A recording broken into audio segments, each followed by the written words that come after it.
Okay, in this video I'm going to talk about a woman who, or have you ever known a woman who is one who she basically finds herself in a position, or maybe she is just this way, that she doesn't really want to work.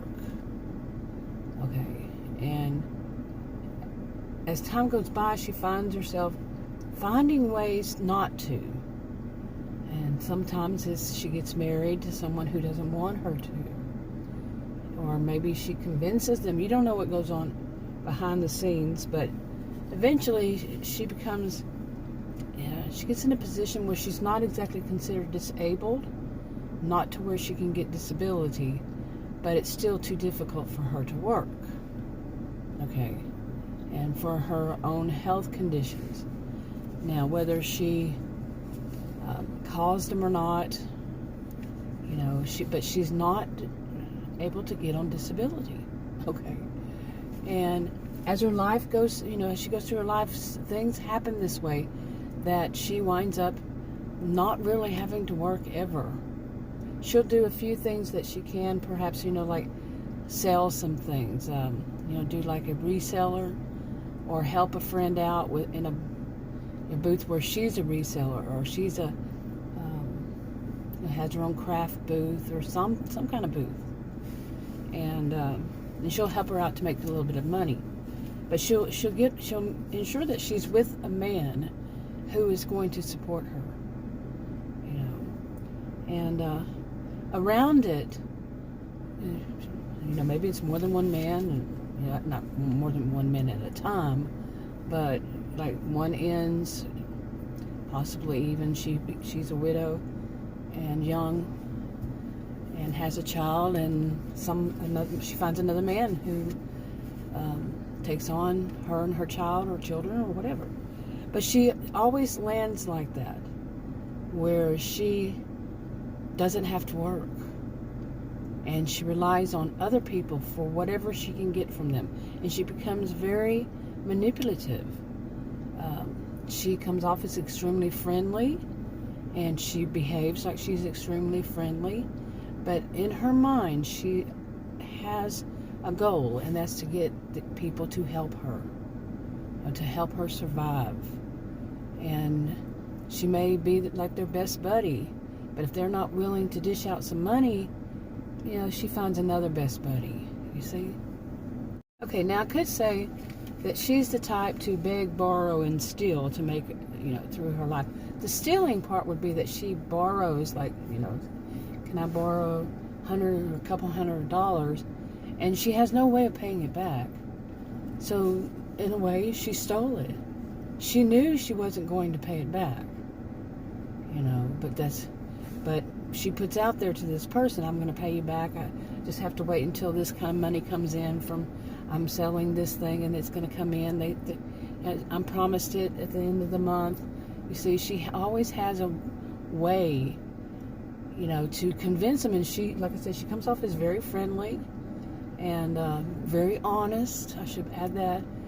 But she's not. She knows she's not going to pay it back. Okay.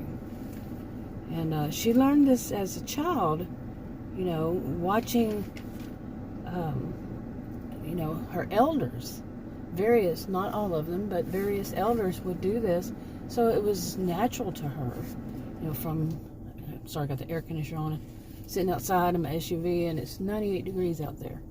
Anyway, that was the noise you were hearing. I had it a little loud. But anyway, she learned how to do this, watching her elders, as a child.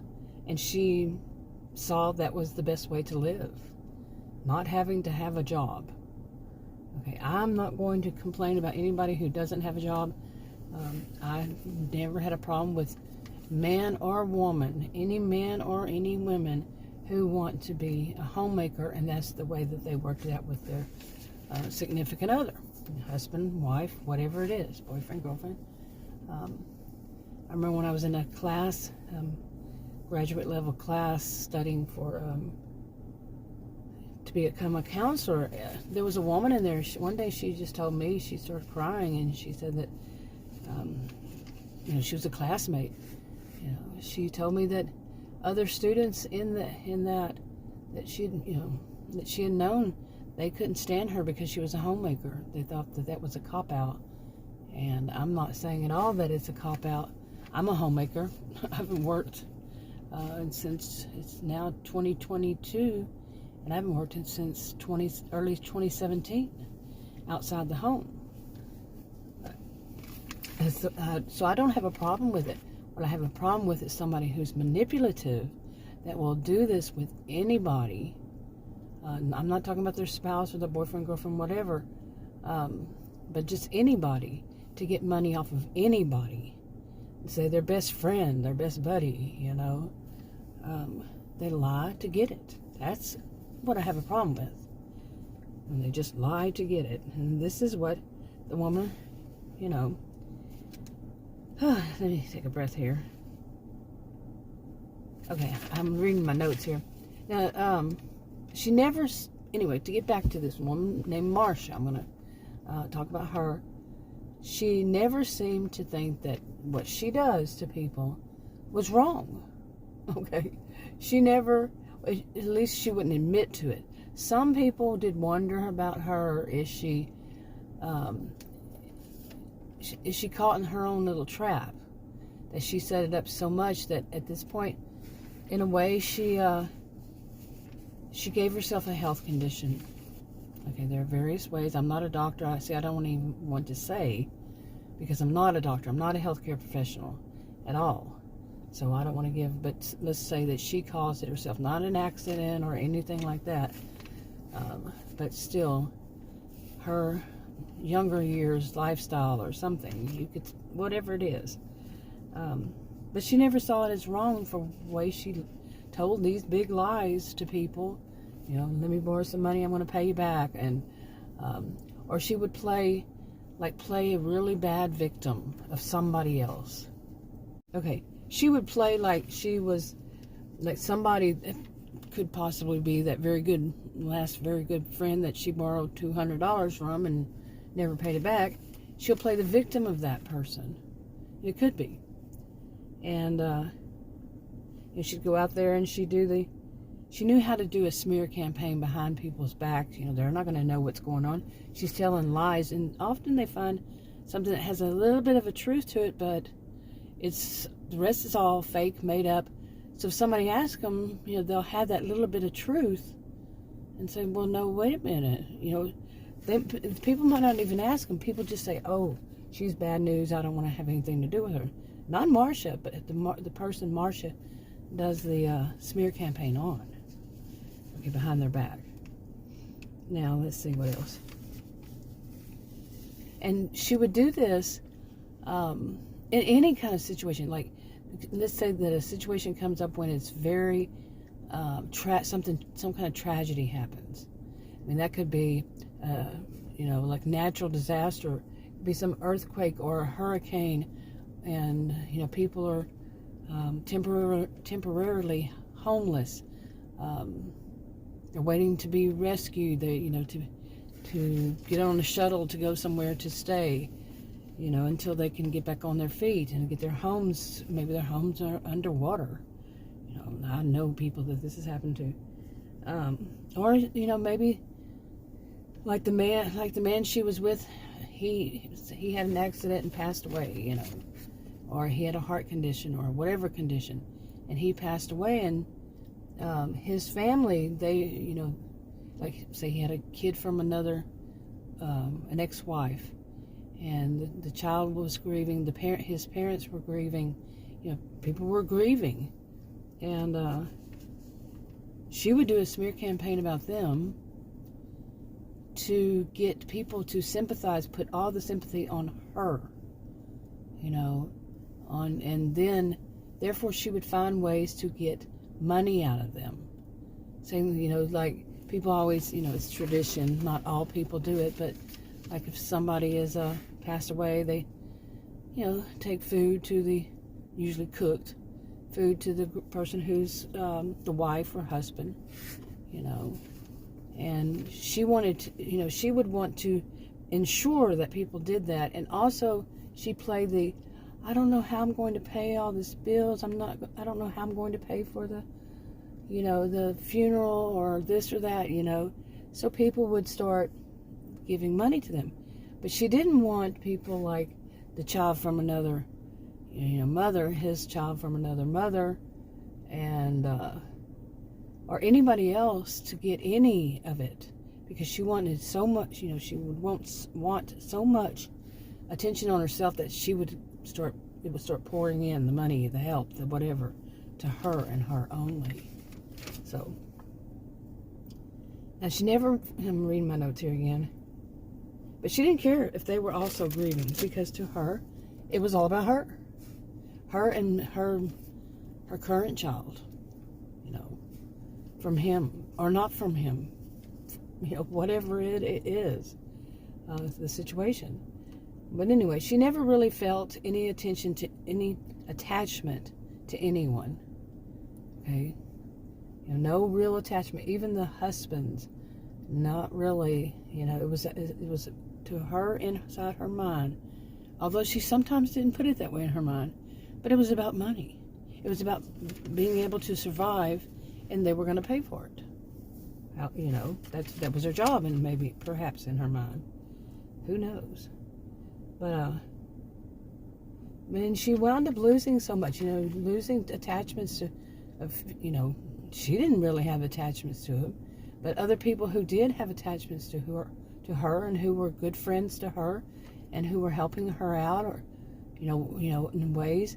But once she would pull something on them that she was going to pay them back and never did, they were gone. That was it. They figured her out. They moved on. They said, this is a bad person. I don't deal with this. I don't want that type in my life, whatever. So there was something that she, at least they thought they were building a friendship, but she didn't. So it was easy for her to just dispose next.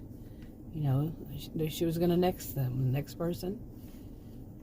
And anyway, there is something to think about. Do they really, this type, would you call it narcissistic, histrionic blend of behaviors, perhaps? Just toxic person, whatever. But do they really ever stop and feel? Do they ever grieve, truly grieve, for the loss of another person? Or is it the loss of the income, the loss of the possibility of somebody helping them? Anyway, this one I'm making a hypothetical fictional kind of story, part of a series of hypothetical fictional stories. That's the way I put it. And this one, the character's name is Marsha. She's in her mid to late 50s. And like I said, in her second husband, and both had passed away. And but she's going to be part of the story. And I think I made a video about her already, and it was her second husband died also, and his name was Ken. And I don't know when I made it, but we'll see. I'll check my channel, because I write various stories, various parts of these series. The stories, I divide them up into different channels for, like the storyline fits better on this one, another storyline fits on another one.